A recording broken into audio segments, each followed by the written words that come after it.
Boa noite, graça e paz, irmãos da Presbiteriana da Pauliceia. Um prazer poder estar falando com vocês mais uma vez, estar presente com os irmãos nessa reunião em espírito e em vídeo também. Espero que os irmãos estejam sendo guardados pela graça, pela misericórdia do Senhor nessa temporada de insegurança que todos nós vivemos, mas que os irmãos possam permanecer fortes e unidos pelo Senhor. Eu gostaria de compartilhar nessa noite com os irmãos o texto do livro de Êxodos, no capítulo 19. Os irmãos sabem que a nossa comunidade em casa, a gente tem estudado o livro de Êxodos de maneira expositiva, e o capítulo 19 é muito importante para o livro de Êxodo porque ele funciona como um elo entre a libertação do Egito, que acabou de acontecer, Deus conduzindo o povo de Israel para fora do Egito, através das maravilhas e dos milagres, mostrando a sua glória, a sua majestade e desafiando o povo de Deus a confiar no Deus da promessa, mas também em Moisés como mediador. E o capítulo 19 é esse elo entre essa passagem até a entrega dos 10 mandamentos no capítulo 20.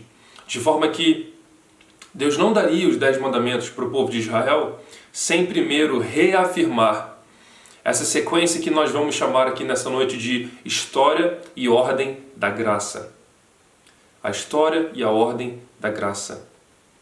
Quão importante é o capítulo 19 para o livro de Êxodo, de forma que os irmãos vão ver nessa passagem o que Deus precisa reafirmar no coração do povo de Israel antes da entrega dos 10 mandamentos no capítulo 20. Então, acompanhe comigo, por favor. Nós vamos ler do versículo 1 até o versículo 8, eu leio na versão Almeida, século 21.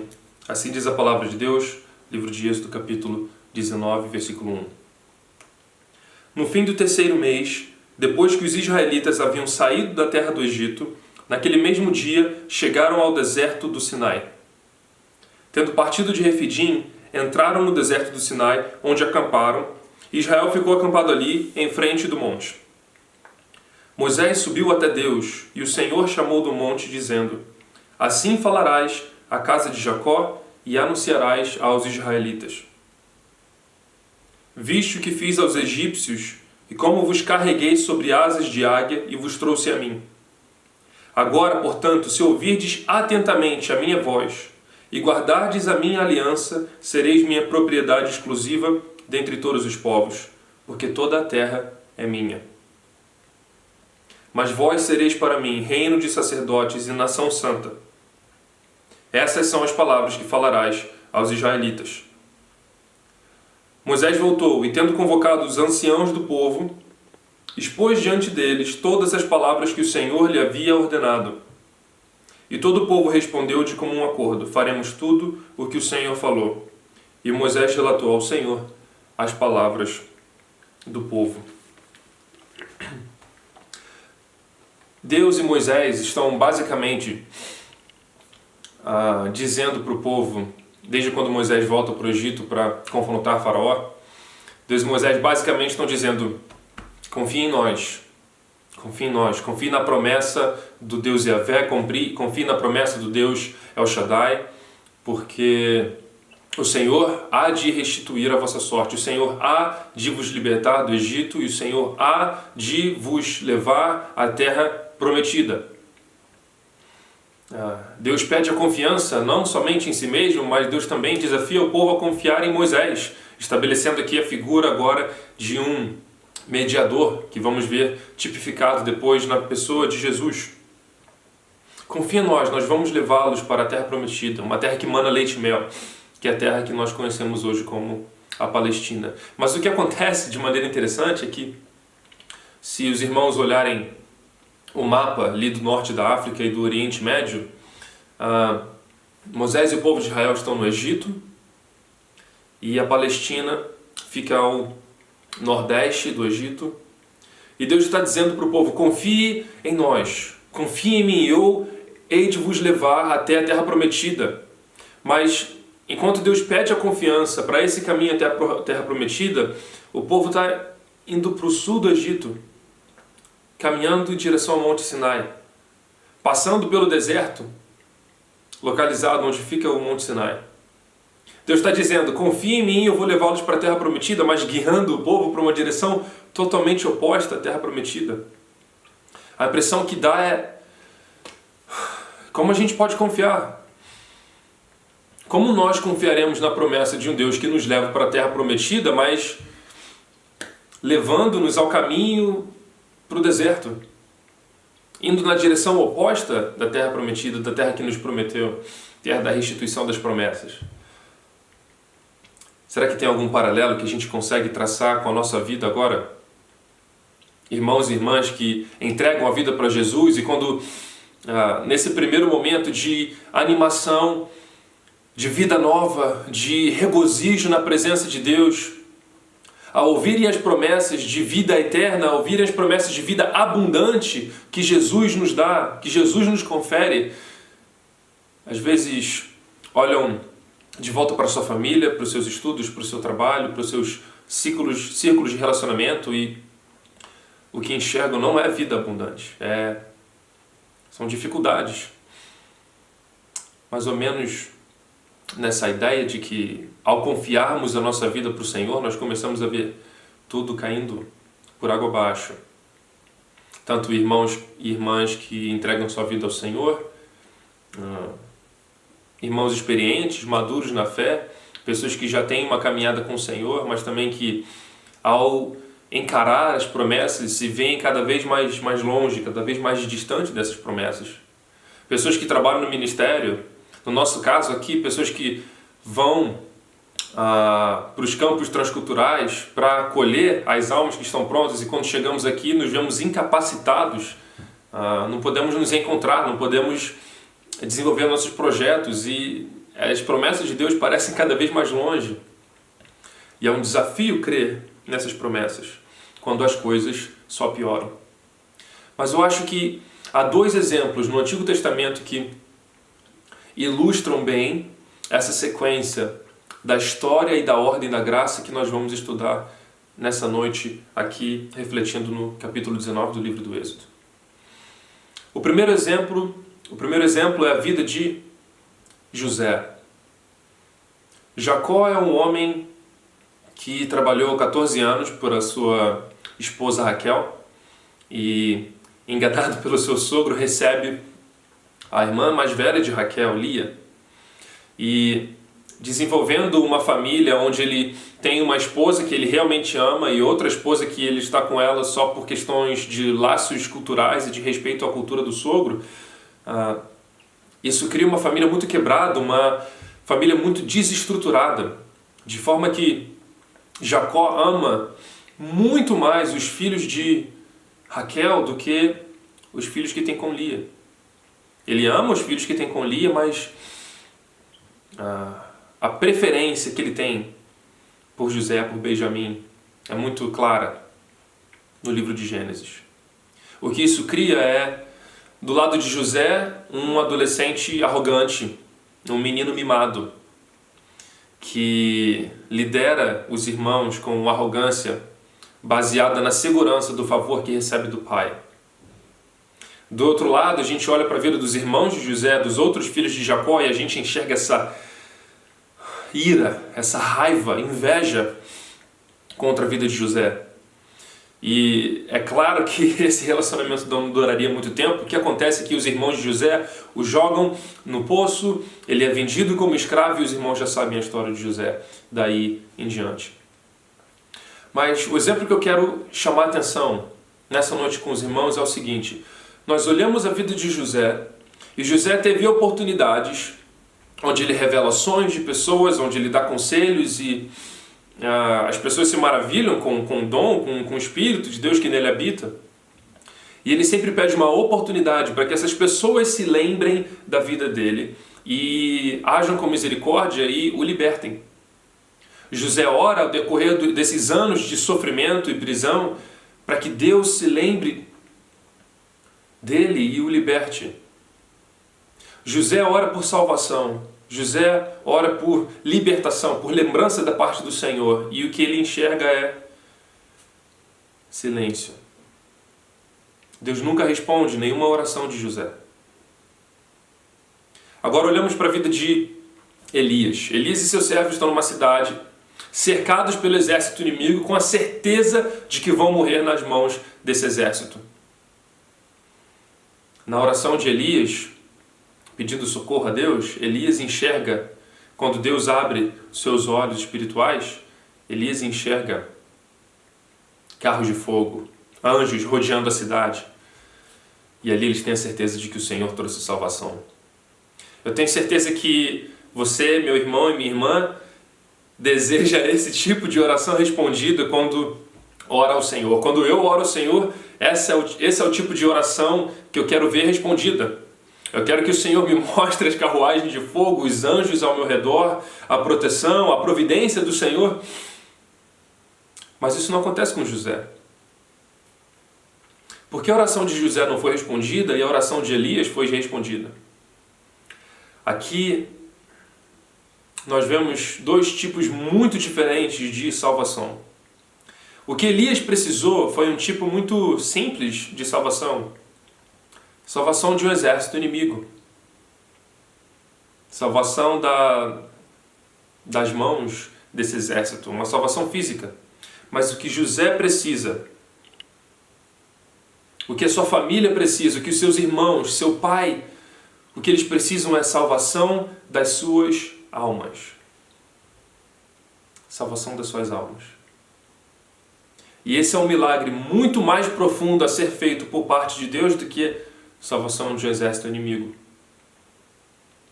Demanda mais para um coração ser transformado do que para um cego enxergar. E nós vemos no final do livro de Gênesis, no capítulo 50, versículo 20, que José entende esse princípio. Ele diz: certamente vocês planejaram mal contra mim, mas Deus o tornou em bem. Deus intentou esse mal em bem, para que a família de Israel, de Jacó, pudesse ser salva por Deus. Ao menos que Jesus não passasse por inimaginável sofrimento, não haveria reconciliação entre Deus e o mundo. Ao menos que Israel não passe agora pelo sul do Egito, nesse deserto, eles não poderão chegar à Terra Prometida, porque agora, de forma mais profunda do que o clichê que brasileiros repetem, o caminho da Terra Prometida é o deserto. O caminho para a chegada na Terra Prometida é o deserto. E refletindo agora nesse texto, nós vamos enxergar uma sequência que 3 versículos no capítulo 19 nos mostram. Sequência essa que é importante não só para o entendimento do livro do Êxodo, mas para o entendimento de toda a Bíblia.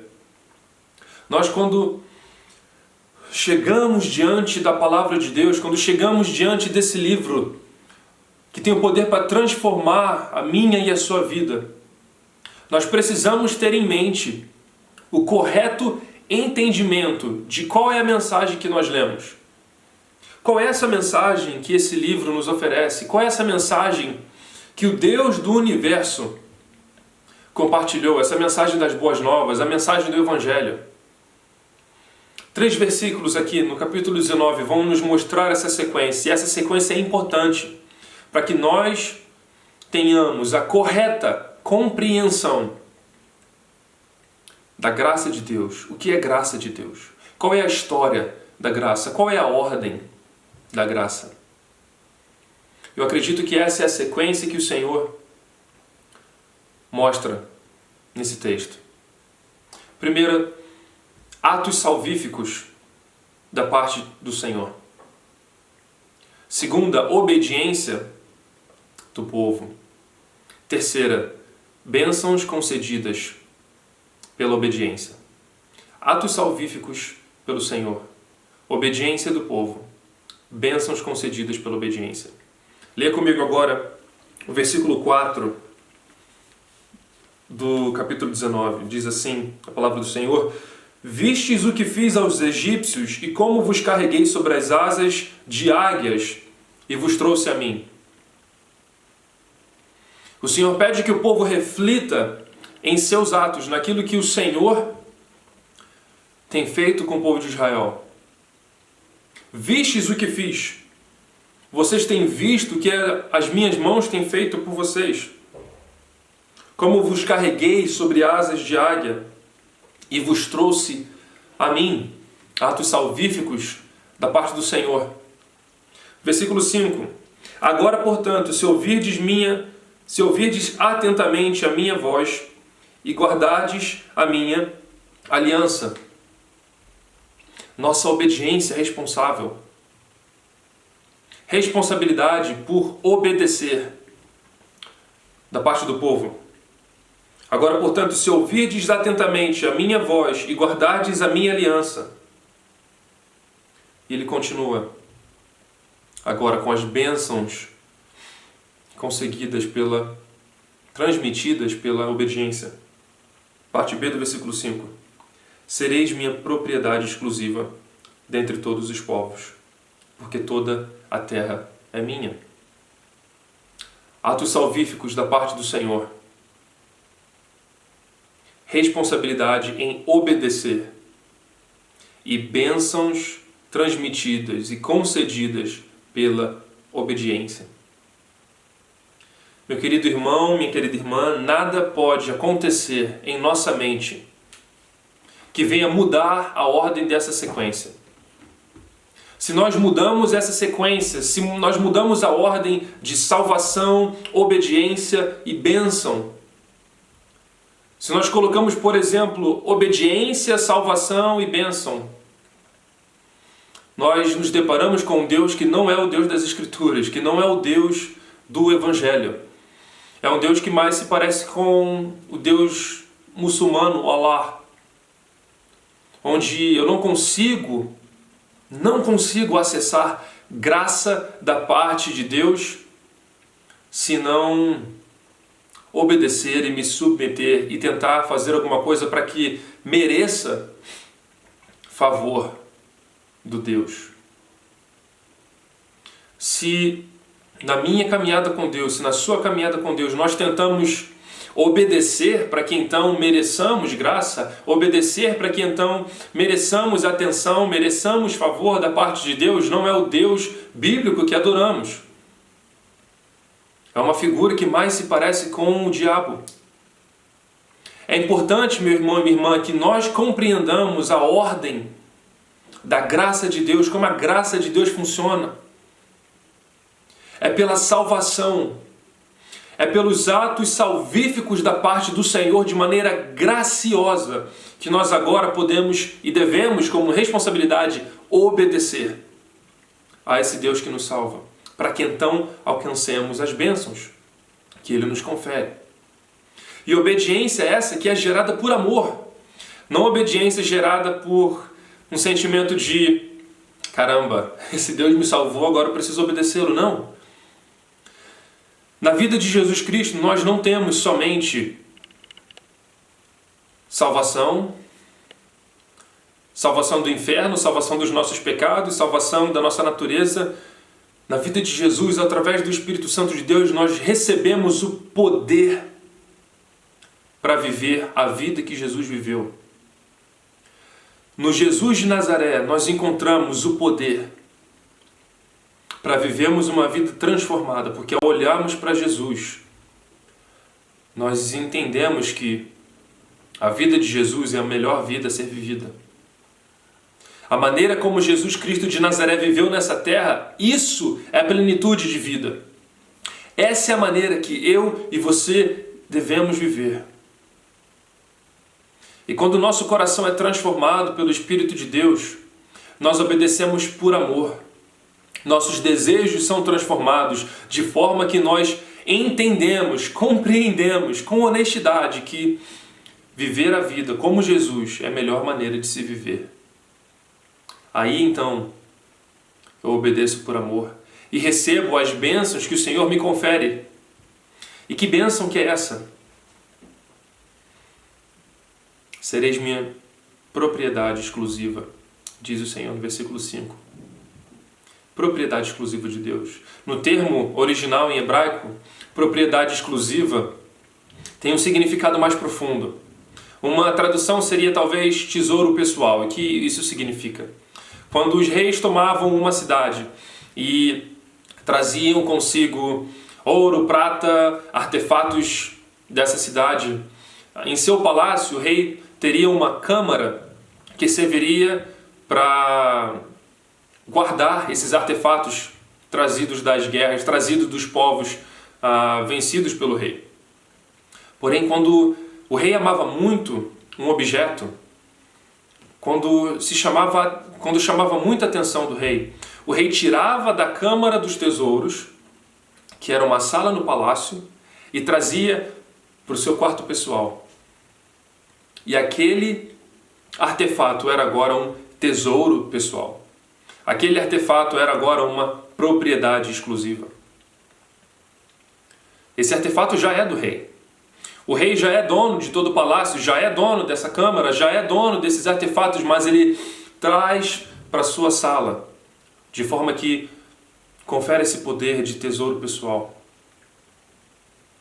A bênção que nós alcançamos do Senhor, a terra prometida que o Senhor quer nos levar, é tornar-nos propriedade exclusiva de Deus.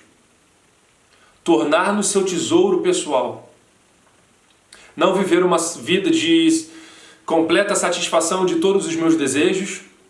Não viver uma vida de realização pessoal em tudo que eu desejo. Mas terra prometida,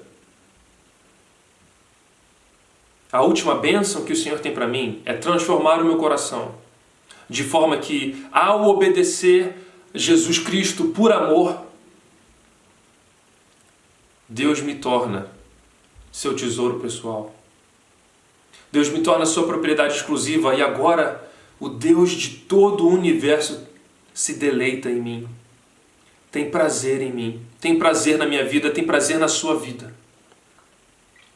Meu irmão, minha irmã, essa é a bênção que o Senhor tem para você.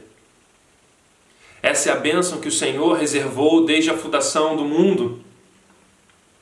Transformar a minha vida, transformar a sua vida, transformar os nossos corações e nos tornar sua bênção particular, seu tesouro pessoal.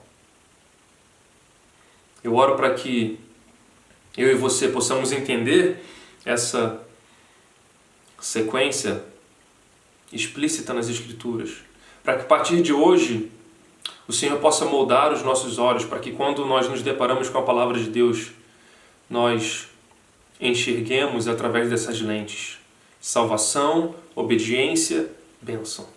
Que essa sequência não possa ser trocada, porque essa é a história da graça.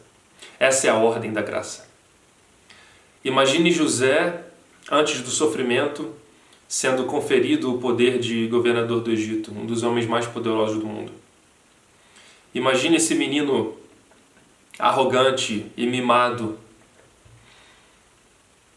com essa síndrome doentia de poder e autoridade. Imagine esse menino governando a terra do Egito. Imagine sua família saindo de sua terra porque não tem comida, estão padecendo de fome, vindo até o Egito, pedindo por misericórdia. Imagine um líder agora que não foi tratado por Deus, que não foi quebrado por meio de sofrimento. Será que ele agiria com misericórdia, com graça, com perdão, com amor? O caminho para a graça, a ordem que a graça funciona, é uma ordem a qual Deus nos leva para o deserto antes de nos levar para a terra prometida. Porque Deus está mais interessado em nos fazer seu tesouro pessoal, sua propriedade exclusiva, onde se deleitará em nossas vidas, do que nos levar para a terra prometida somente para que nós possamos nos esbaldar em nossos desejos. Que o Senhor abençoe a sua palavra e que hoje, meu irmão e minha irmã, o Senhor lhe dê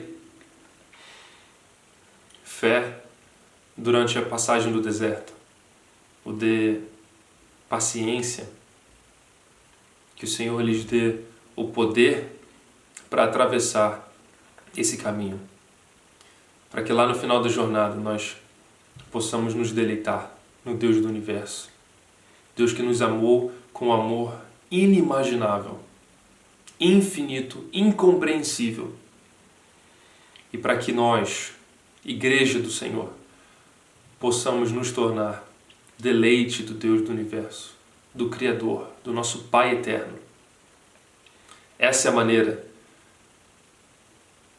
que o Senhor será glorificado através da minha e sua vida. Que Deus nos abençoe. Amém.